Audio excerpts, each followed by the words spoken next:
Xero! More like zero difficulty. Got him.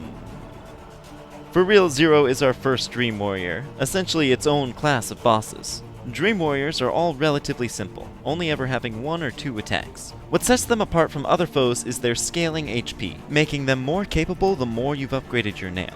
Xero here, for instance, is going to have 320 health from me because I've upgraded my nail once, but if I'd upgraded again by now, he'd have 416, and so on. It doesn't scale perfectly, he'll still take fewer hits to take down with an upgraded nail than he would otherwise, but essentially this ensures that the warrior dreams aren't total jokes if you rock up to them fully upgraded.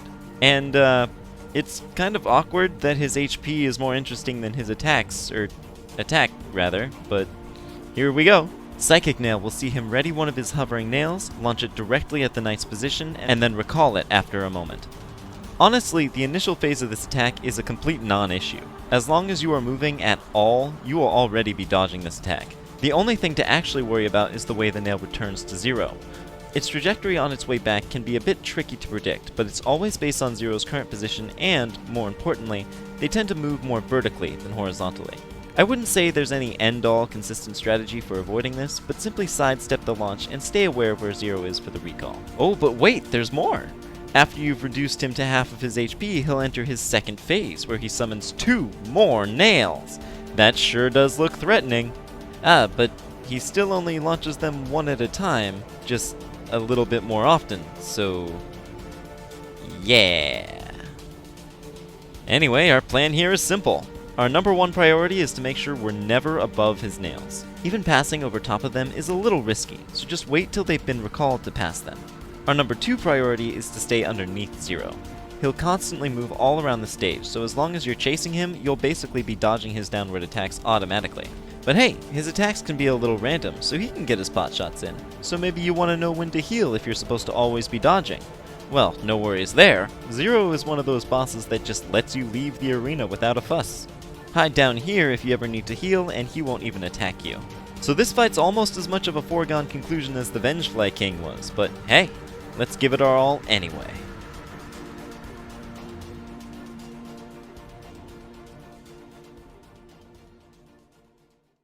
Dreamborn God of Faith and Betrayal. Have at you. Now, of course, the biggest change with Xero is the new arena. We can now fall off it and take some damage that way, as well as the fact that he has 650 health, more than even the most he could have had back again. But as before, we are, of course, going to just prioritize not crossing over the tops of his nails, and we should be just about fine. We do have a couple other abilities than we did before, such as the Screaming Shout and the Shade Cloak. That is going to be the common thread with most of these bosses, as before. But I have to point out that landing a Screaming Shout on Xero is a little weird. He has a lot of very strange horizontal knockback, which can make things awkward. Getting into his Ascended boss fight, we see a lot has changed. He now has an arena of all platforms, which is yikes.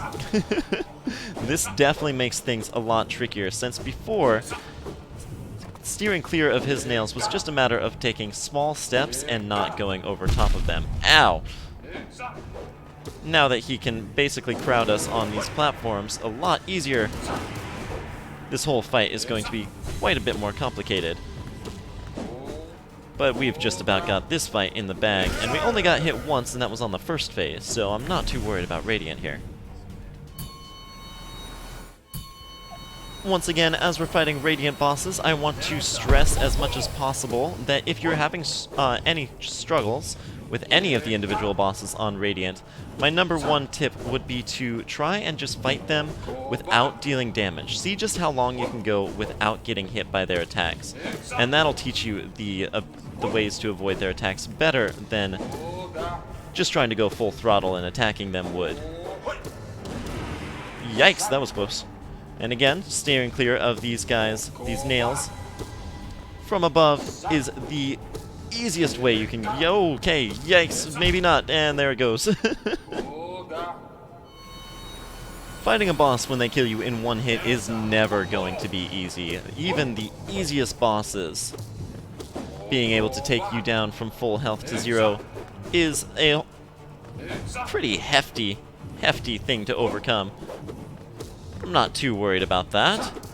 And again, if things ever get tight, we can always switch to our Overcharmed set.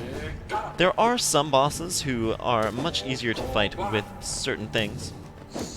And I do want to point out that we have a lot more charms at our disposal than we did before. Oh, shoot. Once again, it's not his attacks, it's falling down that causes the biggest threat. Now that we're fighting on Radiant, I do also really want to draw special attention to the Grubberfly's Elegy charm, a charm which you only get its bonus when at full health. Of course, in a Radiant fight, there is literally never going to be a point when you're not at full health, so if you want to use those extra ranged slashes, go wild. Okay, jeez, I keep losing my footing. It's not going to help my platforming ability at all, but we might as well go in with Soul Eater. And as long as I have this opportunity, I'm going to go ahead and show off too. Even if you go into these fights with full soul, with the help of Salubra,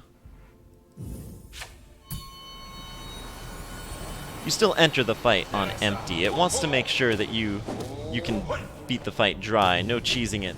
Another tip I can definitely offer with this fight is to try and stay on the central platform if things ever get tight. He says immediately leaving the central platform. That's fine. Now this is one fight where using the Desolate Dark, or Desolate Dark, Descending Dark is not going to be too handy-dandy. Because even though you can use it to dodge some attacks, the attacks come by one after another. And the hitbox on it, despite how tall it is not going to be too consistent at taking him down from below. There we go! Thanks as always for watching Boss Blitz, and also as always, if you're ever curious about what the context is for any of the clips in the last half of the video, you can click the playlist on the top left of the screen. Next up, I think we're going to head straight over to another Dream Warrior, Gorb. Ascend.